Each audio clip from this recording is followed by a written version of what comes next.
नमस्ते। मैं परेश पटनायक। मैं एक MP certified mutual fund distributor हूँ। आज जो वीडियो बना रहे ये कोई एम्स को प्रमोट करने के लिए नहीं, कोई स्कीम को प्रमोट करने के लिए नहीं, ये सिर्फ एजुकेशन पर्पज से बना रहा है। आज मेरे साथ आईटीआई म्यूचुअल फंड का fund manager mister Nilay Dalal sir है। Welcome to sir my channel Investitutor. Hi. नमस्ते सर। नमस्ते नमस्ते। Sir, ITI mutual fund investment philosophy towards investment. हाँ, सो आईटीआई म्यूचुअल फंड का इन्वेस्टमेंट फिलोसॉफी अगर मैं सिंपल टर्म्स में बोलूँ तो it is a bottom up investment strategy. हम लोग ये नहीं मानते कि पूरे मार्केट को प्रिडिक्ट करना हमारे बस की बात है, तो हम लोग कैश कॉल्स कम लेते हैं। पर हम लोग जो बॉटम अप स्टॉक पिकिंग जो होता है, जो जेन्युइन थियोरेटिकल इन्वेस्टमेंट होता है, जिसमें आप एक स्टॉक को स्टडी करते हो, उसका बिजनेस मॉडल स्टडी करते हो, उसका कॉर्पोरेट गवर्नेंस कैसा है, उसका मैनेजमेंट कैसा है, फिर इफेक्टिवली उसका वैल्यूएशन क्या निकलता है, उस हिसाब से हम लोग स्टॉक पिकिंग करते हैं। सो हमारा stock picking philosophy is pretty simple कि आप अच्छे पहले तो स्टॉक स्टडी करो और फिर उसमें से जो स्टॉक्स आपको अच्छे लगे उसमें इन्वेस्ट करो। जी जी। So it is a basic bottom up strategy. Sir, अभी आईटीआई म्यूचुअल फंड में एक नया फंड लॉन्च कर रहा है, आईटीआई भारत कंजूशन फंड। वो कैसे रहेगा और इन्वेस्टमेंट को कैसे मदद करेगा इन्वेस्टर। हाँ, सो जो आईटीआई भारत कंजम्पशन फंड है, इसमें आपको खाली एक बात बताना चाहता हूँ कि कंजम्पशन जनरली क्या होता है, लोग सोचते हैं कंजम्पशन मतलब एफएमसीजी कंपनीज। जी सर। तो हमारा consumption fund is not restricted to FMCG companies. जो भी कंज्यूमर कंज्यूम कर रहा है, बेसिकली जो भी B to C type business है, business to C direct consumer, जैसे कि ऑटो हो गया, तुम्हारा एफएमसीजी तो ऑब्वियसली हो गया, तुम्हारा ई कॉमर्स हो गया, तुम्हारा सर्विसेज हो गया, तो वो सब हम लोग कंजम्पशन में ही गिनते हैं। इवन हेल्थ सर्विसेज प्रोवाइडर जो है वो भी एक कंजम्पशन है। सो कंजम्पशन हमारे हिसाब से इज एक एकदम ही स्ट्रक्चरल स्टोरी है। अगर आप हिस्टोरिकली देख लो तो अपना जीडीपी ग्रोथ में कंजम्पशन का बहुत ही बड़ा हाथ है। तो जितना ज्यादा कंजम्पशन होता है from an aspirational point of view और from a need point of view from the consumer, वो सब हम लोग कंजम्पशन फंड में कैप्चर करने की ट्राई कर रहे हैं। हमें लगता है कि consumption growth should ideally exceed our GDP या जीवीए ग्रोथ, एंड वो हमने पिछले 5 सालों में भी देखा है और अगले आने वाले टाइम में भी देखेंगे। जी सर। अभी तो जियो पॉलिटिकल इशू चल रहा है, क्या ये कंजूशन फंड कैसे करेगा। नहीं, सो जियो पॉलिटिकल इश्यूज को मद्देनजर रखते हुए ही हम लोग स्टॉक पिकिंग करते हैं। सो मान लो किसी जियो पॉलिटिकल इश्यू की वजह से कोई रॉ मटेरियल का प्राइस ऊपर गया या मान लो नीचे गया, तो उसको हम लोग एक प्रोबेबिलिटी देते हैं कि उस इवेंट का कितना प्रोबेबिलिटी है, और उस हिसाब से हम उस स्टॉक में इन्वेस्ट करेंगे। सो सी, किसी भी मार्केट में, किसी भी स्टॉक में जियोपॉलिटिकल का कोई ना कोई असर तो होता ही है।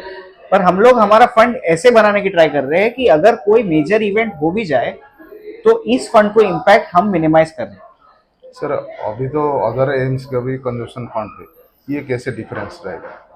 सो बिल्कुल सही बात है कि दूसरे एएमसीज के भी कंजम्पशन फंड है। हम लोग ये कंजम्पशन फंड का हमारा मेन थीसिस जो है वो कंज्यूमर के पर्सपेक्टिव से है। तो जैसे हम लोग ने कंज्यूमर को 3 में डिवाइड किया है, विच इज जेन एक्स, जेन जी और जेन वाई और जेन जी। सो जेन वाई इज बेसिकली तुम्हारे जो 81 के बाद बॉर्न हुए, उसके पहले वाले जेन एक्स है, और फिर जो 95 के बाद वाले जेन जी है। सो अगेन अगर आप कंजम्पशन पैटर्न्स देखें, जेन एक्स जो कि काफी ट्रेडिशनल रहे हैं, जो फिजिकल में मानते हैं, जेन वाई जिन्होंने अडॉप्ट किया है डिजिटल को, पर वो इन अ वे फिजिकल मॉडल है, जो फिजिकल भी करते हैं डिजिटल भी करते हैं, और जेन जी जो आज की नई पीढ़ी है जिसमें डिजिटल का इन्फ्लुएंस बहुत ज्यादा है, जिसमें शायद ब्रांड लॉयल्टी थोड़ी कम है।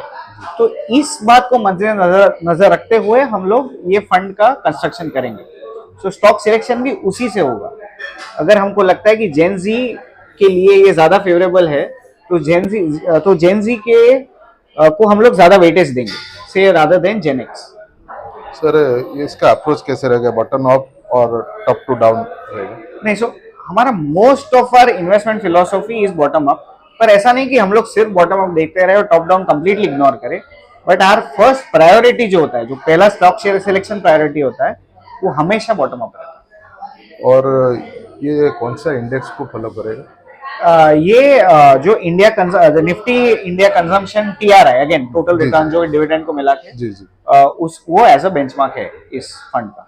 और ये कैसे ब्रेकअप होगा, फ्लेक्सी मॉडल में रहेगा ना मल्टी कैप हाँ, मॉडल तो में? ये मार्केट कैप एग्नोस्टिक फंड है, मतलब देर इज नो रिस्ट्रिक्शन कि स्मॉल कैप इतना ही रहना चाहिए, मिड कैप इतना ही रहना चाहिए, लार्ज कैप इतना ही रहना चाहिए।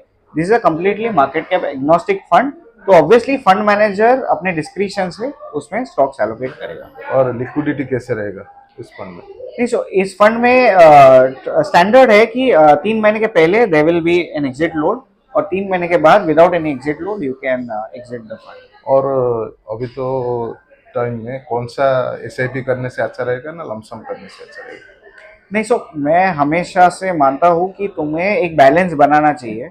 सो क्योंकि आज मार्केट काफ़ी करेक्ट हुआ है, अगर आप मुझे पूछते पर्सनली, इसी हर एक इन्वेस्टर का रिस्क कैपिटाइट अलग होता है। अगर एक इन्वेस्टर आज बहुत ही यंग पर्सन है तो मे बी उसके पास लमसम डालने के लिए इतने पैसे नहीं, या फिर अगर आज वो एकदम ही से मान लो अगर उसको एकदम ही स्टेडी स्टेट रिटर्न चाहिए, उसको कोई भी रिस्क नहीं चाहिए, तो SIP करना हमेशा बेटर रहता है। बट अगर आप मुझे पूछो तो आज की तारीख में जब मार्केट गिरा हुआ है, it would be a mix of lump sum and SIP। आज मेरे लिए मे बी 40-50% लमसम में डालूंगा, बाकी का पैसा मैं मान लो 1 साल के में डिवाइड करूंगा, और then obviously I will continue the SIP। But maybe थोड़ा ज्यादा लमसम आज की तारीख में बेटर बनता है क्योंकि मार्केट आज थोड़ा करेक्ट हुआ है। ठीक। सर ये जो इसमें कौन सा सेक्टर में कितना एलोकेशन रहेगा? नहीं, तो इसमें मोस्टली ऐसे एलोकेशन हम लोग ने ऐसे अगेन जो हमारा अप्रोच है ज़्यादा बॉटम अप अप्रोच है, तो ऐसा नहीं है कि एलोकेशन हम लोग ने पहले फिक्स कर दिया और फिर हम लोग स्टॉक्स ढूंढने जा रहे हैं। हमको जैसे जैसे स्टॉक्स अट्रैक्टिव लगते हैं on a valuation based on market prices, उस हिसाब से हम वो स्टॉक पिकिंग करेंगे। But in general I would assume कि अगर इंडेक्स में FMCG का वेट बहुत ज़्यादा है जो कि 40% है, तो FMCG का वेट पोर्टफोलियो में भी शायद थोड़ा ज़्यादा रहेगा बाकी सब सेक्टर से। मतलब सेक्टर तो खैर कंजम्पशन ही है, जो भी सब सेक्टर है उसमें ये मान के चलिए कि FMCG का वेट थोड़ा ज़्यादा रहेगा बाकी सबसे। But it depends on the price and it depends on the valuation of those stocks. Okay, thank you. Thank you. नमस्ते। Mutual fund investments are subject to market risks. Read all scheme related documents carefully.